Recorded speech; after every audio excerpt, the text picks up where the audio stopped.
तो यात्रा महाराज जी कहाँ से शुरू हुई आपकी? यात्रा ऐसे है कि हम प्रॉपर तो नासिक के हैं, लेकिन हम बाय ट्रेन हरिद्वार आए और हरिद्वार से हमने पैदल चलना शुरू किया।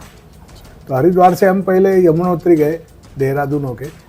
यमुनोत्री से हम गंगोत्री गए, गंगोत्री से केदारनाथ गए, केदारनाथ से बद्रीनाथ गए और बद्रीनाथ होते हुए हम वापस हरिद्वार आ गए।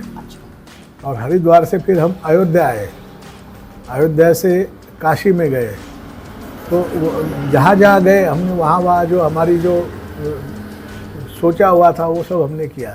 जैसे अयोध्या की परिक्रमा होती है, पंचकोशी होती है, 14 कोशी होती है, वो परिक्रमा भी हमने की। और फिर काशी में आए, काशी में सब दर्शन वगैरह करके, काशी में भी पंचकोशी परिक्रमा होती है। तो परिक्रमा करके हम अभी प्रयागराज जा रहे हैं। हम लोगों का एक छोटा सा सामाजिक कार्य को लेते हुए एक चैनल है, हाँ, संवेदना न्यूज चैनल। और आप लोगों के अंदर कितनी संवेदनाओं को अपनी यात्राओं के माध्यम से प्रवाहित करा रहे हैं। हाँ हाँ, ठीक है ना, कोई दिक्कत। नाश्ता करते रहेंगे। हाँ। हाँ। हम लोग बहुत सहज में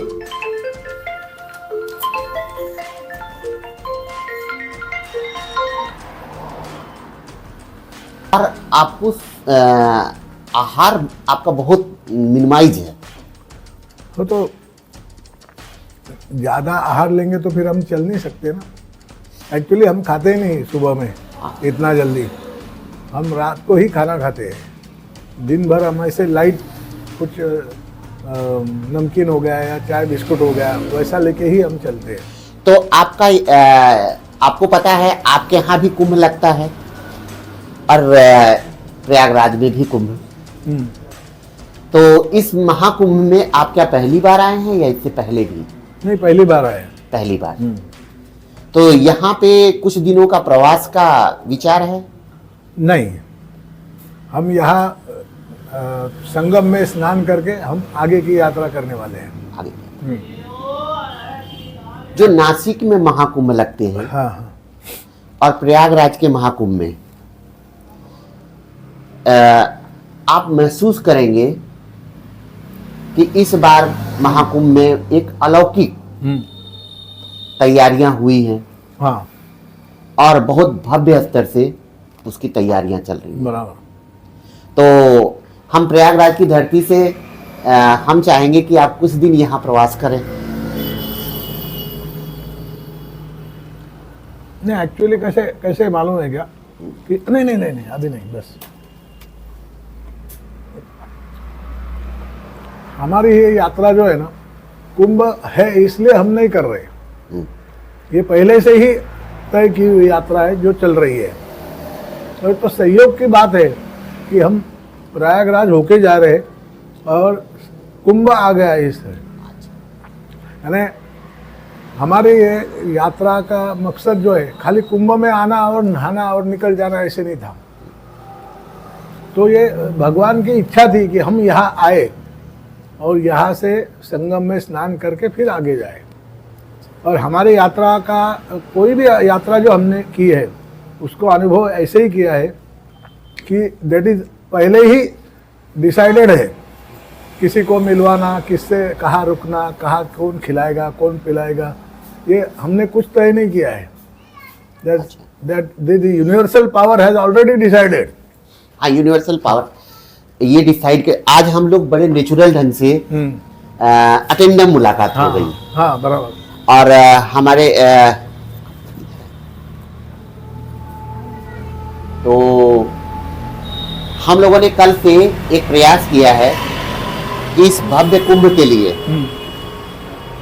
आप जैसे युग पुरुष, महात्मा जैसे लोगों से मिलके और समाज में जो भेदभाव और जो दूरियां हैं वो कैसे मिटे, और आप लोगों से उसी पे सुझाव चाहते हैं। और आप लोग प्रकृति के माध्यम से इसको कैसे बदलेंगे।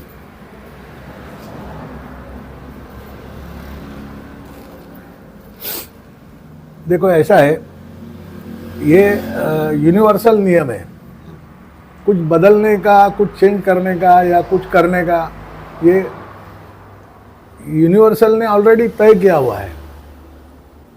और परिवर्तन यह संसार का नियम है। भगवान श्री कृष्ण ने जो भगवत गीता बताई है उसका यही है कि परिवर्तन यह संसार का नियम है।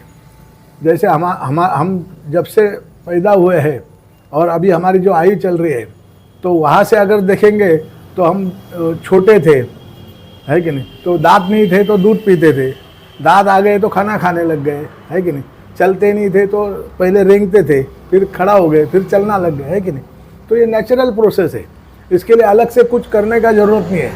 तो परिवर्तन यह संसार का नियम है, ये होने वाला है। जो आप सोचते हैं या जो थिंक करते हैं हम लोग जिस डायरेक्शन में। महाराज जी, हमारा सिर्फ ये है कि लोगों के बीच में किस तरीके से प्रेम बढ़े। आप भी अपनी यात्राओं में प्रेम को लेके ही, हम अगर ईश्वर से प्रेम करते हैं तो ईश्वर के अंशों से भी प्रेम हमारा नियम बनता है। होना ही चाहिए, होना ही चाहिए, बिल्कुल। क्योंकि तो भगवान जो है वो खाली मंदिरों में, मस्जिद में, चर्च में नहीं है, वो तो सब जगह है।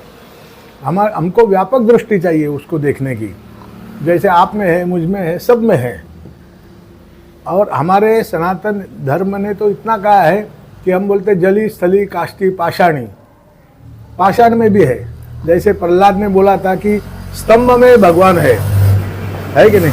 तो हिरण्यकश्यप ने उसको लात मार के तोड़ दिया स्तंभ को, तो उसमें से भगवान प्रकट हुए। तो भगवान तो सब जगह है, उसको हमने लिमिटेड कर दिया है, तो वो नहीं जरूरी है, उसकी कोई ज़रूरत नहीं लिमिटेशन करने की। और इस भाव से अगर हम देखेंगे तो सब प्राणी मात्रा के ऊपर प्रेम करेंगे, सभी चीज़ों के ऊपर प्रेम करेंगे। ऐसे चैनल के प्रधान संपादक अमरजीत जी आपसे सनातन धर्म पे कुछ सवाल करेंगे। सबसे पहले महाराज जी को हमारे चैनल पर आज डिबेट के माध्यम से बातचीत करने के लिए बहुत बहुत आभार और धन्यवाद है।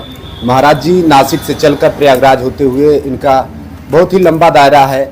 महाराज जी का कहना है कि इनका विशेष रूप से जो ये महाकुंभ 13 जनवरी से 26 फरवरी तक महाकुंभ प्रयागराज में होने वाला है, और उसको लेकर हमने सोचा कि हो सकता है महाराज जी विशेष रूप से महाकुंभ में जा रहे हों। लेकिन महाराज जी का कहना है कि कुंभ नहीं, इनका एक अलग से एक शेड्यूल बनाया गया है, नासिक से चल रहे हैं, तो उसी पर विशेष बातचीत करेंगे कि महाराज जी जा रहे हैं तो इस बार महाकुंभ की क्या तैयारियां हैं, किस तरीके से। अभी तो महाराज जी शायद पहुंच नहीं पाए हैं, तो महाराज जी अब आप जा रहे हैं, महाकुंभ प्रयागराज में लगने वाला है, 13 जनवरी से 26 फरवरी तक यह आयोजन किया जाएगा। हाँ। विशेष तौर पर तो अभी आप प्रयागराज तो पहुंचे नहीं है। फिलहाल जो टीवी चैनल के और अखबारों के माध्यम से आप लोगों को सूचनाएं मिलती होंगी इस बार की जो तैयारियां है भव्य और दिव्य तरीके से होने वाली है, क्या कहना चाहेंगे इस बार जो प्रयागराज में महाकुंभ हो रहा है?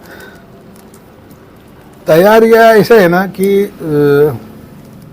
इस बार जो है कि प्रभु राम जी का मंदिर बनने के बाद में ये पहले बार जो है कि कुंभ आया है जी, अयोध्या का मंदिर बनने के बाद में। इसलिए और ये जो माघ मही का जो कुंभ है ये 144 साल के बाद आया है। ये इतने माघ में जनवरी कुंभ आता नहीं है, लेकिन ये आया है। तो इसके कारण बहुत उत्साहित है सब लोग, साधु संत उत्साही है, सरकार भी उत्साही है। और योगा योग से यूपी में भी सनातन धर्म को सपोर्ट करने वाली सरकार है, केंद्र में भी वही सपोर्ट करने वाली सरकार है। तो इसलिए तैयारी जो है वो जोर शोर से है बिल्कुल। उसमें कई तरह के ये पहले क्या होता था महाराज जी की, पहले जो हर वर्ष जो है माघ मेला लगता था, फिर 6 वर्ष पर अर्धकुंभ, 12 वर्ष पे कुंभ लगता था। लेकिन इस बार जो है बिल्कुल अलग तरीके से इसको डाइवर्ट कर दिया गया है, कुंभ और महाकुंभ में परिवर्तन कर दिया गया है। तो कुछ इस बार हमें लग रहा है कि कुछ नई चीजें देखने को मिलेंगी, क्या कहना चाहेंगे? वो उसके बारे में अभी मैं कुछ नहीं कह सकता। जी जी महाराज, वो तो कुंभ जब लगेगा, चालू होगा, उसी समय देखने को मिलेगा कि क्या क्या नहीं। बिल्कुल। तो महाराज जी आपकी यात्रा जो है नासिक से चलकर कहाँ जा रहे हैं, कहाँ तक की यात्रा है आपकी? हमने बताया ना कि हम हरिद्वार से चल के हम 4 धाम किए। जी, 4 धाम भी हमने पैदल किए और चारधाम करके हम अयोध्या आए। अयोध्या में रामलला के दर्शन किए। नया मंदिर जो बना है उसमें भव्य मंदिर बना है, उसके दर्शन किए। फिर हमने 14 कोसी और पंचकोसी परिक्रमा की रामलला की, क्योंकि हम 25 साल पहले गए थे तो रामलीला एक तंबू में थे और सब जगह और इतना आसपास में इतना जंगल भरा हुआ था कि वहाँ तक पहुँचना भी मुश्किल था दर्शन करने के लिए। टेंट में थे रामलला जी। और मिलिट्री लगी हुई थी पूरी जगह, और वहाँ से एक एक आदमी को जैसे चोर जा रहे हैं ऐसे करके जाते थे दर्शन करने। ये कंडीशन थी हाँ, ये कंडीशन थी 25 साल पहले जो हमने देखा था। जी जी। और आज जो है, आज इतने आनंद से और इतने उत्साहित होके जाते हैं रामलला का नाम घोष करते हुए कि पूछो मत। भव्य तरीके से वहाँ जो है निर्माण कराया गया है। और जो वातावरण निर्मित हुई है अयोध्या में वो तो बहुत ही बढ़िया है ना। 25 साल पहले की अयोध्या रही नहीं। अभी तो हमको लगता है कि उस समय राम जो थे अयोध्या में, उस समय की जो सिचुएशन है वो सिचुएशन आज है। इस समय लग रहा है कि हाँ मतलब सच में राम जी विराजमान है। हाँ। और उस तरीके से जो सभाएं चलती थी उस तरीके से पूरा माहौल क्रिएट और जिस तरह से अयोध्या नगरी को सजाया गया है, जी जी जी, और बहुत ही आनंदपूर्ण वातावरण है वहाँ पर अभी। तो महाराज जी आप जाएंगे विशेष रूप से यहाँ महाकुंभ होते हुए तो जाएंगे ही। तो अब इसके बाद महाकुंभ से प्रयागराज होते हुए तो अब तो यहाँ रुकेंगे नहीं।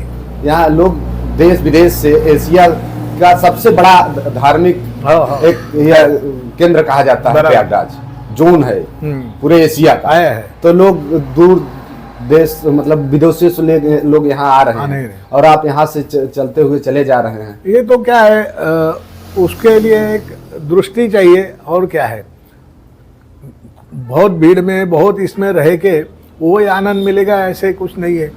तो हम उसके पहले ही वो आनंद लेके निकल रहे हैं आगे।